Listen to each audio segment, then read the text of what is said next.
శ్రీ లలితా త్రిశతీ నామ విశ్లేషణామృతము. అస్మద్గురు దివ్యచరణారవిందాభ్యాం నమః. శ్రీమచ్చంకర భగవత్పాదాచార్య శివాయ సద్గురవే నమః. భూమౌ స్ఖలితపాదానాం భూమిరేవావలంబనం త్వయి జాతాపారాదానాం త్వమేవ శరణం శివే. ఐదింటిలో మిగిలిన మూడు భూతాలు మన ఆలోచనను బట్టి ఎక్కువగా ఏది తలుస్తుంటామో దాన్ని చేస్తూ ఉంటాయి, చూస్తూ ఉంటాయి. నిద్రలో వెంటనే లేవగానే కాసేపు ఎక్కడ ఉన్నాము, ఎటువైపు ఉన్నామో అర్థం కాదు. కారణం, మిగిలిన భూతాలు దేహంలోకి చేరాక మనకు పూర్తి స్పృహ వస్తుంది. అందుకే వెంటనే లేచి వెళ్ళకూడదు, 2 నిమిషాలు ఆగి పడక దిగాలి. లేకుంటే ఒక్కసారి కాస్త అనారోగ్యంతో ఉన్న వారికి ప్రాణం పోయే ప్రమాదం కూడా జరుగుతూ ఉంటుంది. ఆధ్యాత్మిక సాధనలో ఉన్నవారు అధికంగా ధ్యానము, నామపారాయణలు, జపం చేసేవాళ్ళు స్వప్నంలో పుణ్యక్షేత్రాలు, దైవదర్శనం పొందడానికి కారణం ఇదే.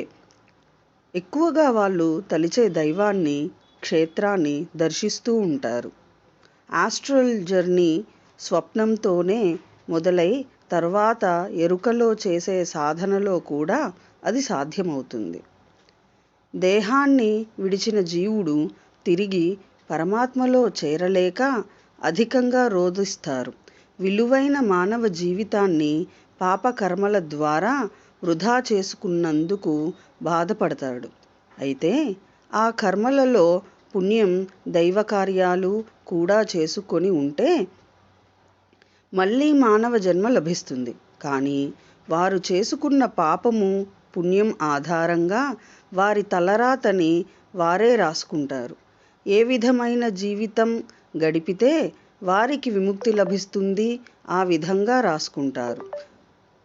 తమ తలరాత కాబట్టి ఎక్కడ రాసేటప్పుడు స్వార్థం కలుగుతుందో అని చెయ్యి వెనక్కి పెట్టి చూడకుండా తలరాతను నుదిటి గీతలుగా రాసుకుంటారు. నీ తలరాత నీచే రాయబడినది. నువ్వు అనుభవిస్తున్న జీవితం నీ కర్మానుసారం నువ్వు కోరుకున్నదే. అందుకనే దేవుడు నాకు ఎందుకు ఇలాంటి జీవితం ఇచ్చాడు అని భగవంతుణ్ణి నిందించకూడదు. ఎటువంటి పాపపుణ్యం చేసిన వారు అయినా, ఎంత నీచులు, దౌర్భాగ్యులు అయినా, రాక్షసత్వ భావనలు ఉన్నా, ఎవరైనా దైవారాధనకు అర్హత ఉన్నవాళ్లే.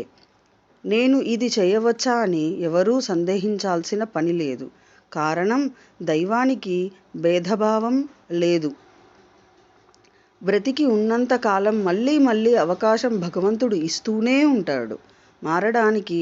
అలాగే ఒక బాధతో పాటు మంచి అవకాశాన్ని కూడా ఇస్తూనే ఉంటాడు. అది గుర్తించాలి, అంతే. నీ బుద్ధికి వివేకం ఉండాలి. అది కలిగి ఉండాలంటే ఆధ్యాత్మిక సాధన చేయాలి. అంటే జపం, ధ్యానం, గురుసేవ, పారాయణం, సత్సంగం, సమాజ సేవ, ఇతరులకు సహకారము, ఆలయ దర్శనము, దేవతా పూజ, హోమం, దానం, ధర్మం, సద్గ్రంథ పఠనం, ఇలా ఏదో ఒక మార్గాన్ని ఎంచుకుంటే తక్కినవన్నీ వెంటనే వస్తాయి. మనసు నిలకడకు ముందు ఈశ్వరుల నామజపమే ముఖ్య ఆయుధం, ఆధారం. గొప్ప మార్పుకి ఇది అవకాశం. మానవునిలో హృదయ పరివర్తనం రానంత వరకు ఎన్ని సాధనలు చేసినను ప్రయోజనం లేదు. దయాగుణం, దానగుణం లేనిదే దైవమును ఎన్ని పూజలు చేసినను ఉపయోగం ఏమీ ఉండదు. నేడు చాలామంది పుణ్యం వస్తుందని నదులలో స్నానములు చేస్తుంటారు, ఉపవాసాలు చేస్తుంటారు, గుడులకు ప్రదక్షిణాలు, మంత్రజపాలు, పారాయణలు చేస్తుంటారు. కానీ వీటి వలన పుణ్యం రాదు.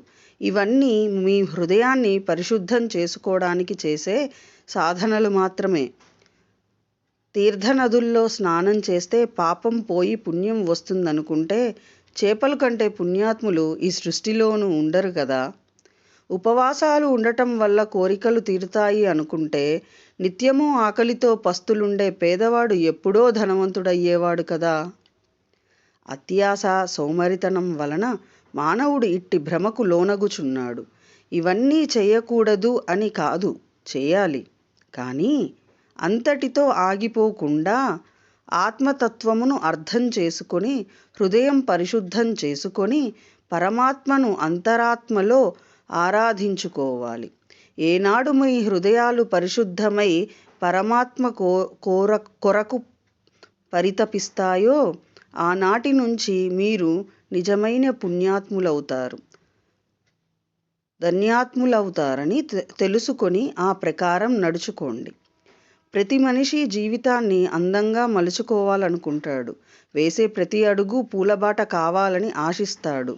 తన ఆశయాలను నిజం చేసుకోవాలని రాత్రింబవళ్ళు శ్రమిస్తాడు. కలలు కనడం మనిషి స్వభావమైతే అతన్ని పరీక్షించడం కాలం సహజ గుణం. ఒక్క మనిషికే కాదు, అన్ని ప్రాణులకు పరీక్ష నిర్వహించే ఏకైక గురువు కాలం. పాఠం నేర్పించి పరీక్ష నిర్వహించడం మానవ విద్యా విధానం. అందుకు భిన్నంగా పరీక్ష పెట్టి తర్వాత జయాపజయాలను బట్టి అతడే స్వయంగా నేర్చుకునేలా చేయడం కాల పరీక్షలోని ప్రత్యేకత. అందుకే అనుభవాన్ని మించిన గురువు లేడన్న సామెత పుట్టింది. కాలం నిర్వహించే పరీక్షకు నిర్దేశిత ప్రశ్నాపత్రం అంటూ ఏమీ ఉండదు. ఒక లక్ష్యం నిర్ణయించుకున్నాక ఎదురయ్యే ఆటుపోట్లు, ఆర్థిక ఆరోగ్య సమస్యలు అన్నీ చిక్కు ప్రశ్నలే. ఇన్ని సమస్యల నుంచి గట్టెక్కించడం ఎలాగని ఆలోచిస్తూ సమయాన్ని వృధా చేసుకోకూడదు. అలా చేస్తే లక్ష్య సాధనకు అవసరమయ్యే విలువైన అవకాశాలు కాలం చేజారిపోయే ప్రమాదం ఉంది. సందర్భోచితంగా సమయస్ఫూర్తితో వేగంగా నిర్ణయం తీసుకోగల నేర్పును మనిషి వంట పట్టించుకోవాలి. కాలపరీక్షలో మరో ప్రత్యేకత ఏమిటంటే ఒక ప్రశ్నకు సమాధానం ఇచ్చి మరో ప్రశ్నను విడిచిపెట్టే ఐచ్ఛిక విధానం ఇందులో ఉండదు.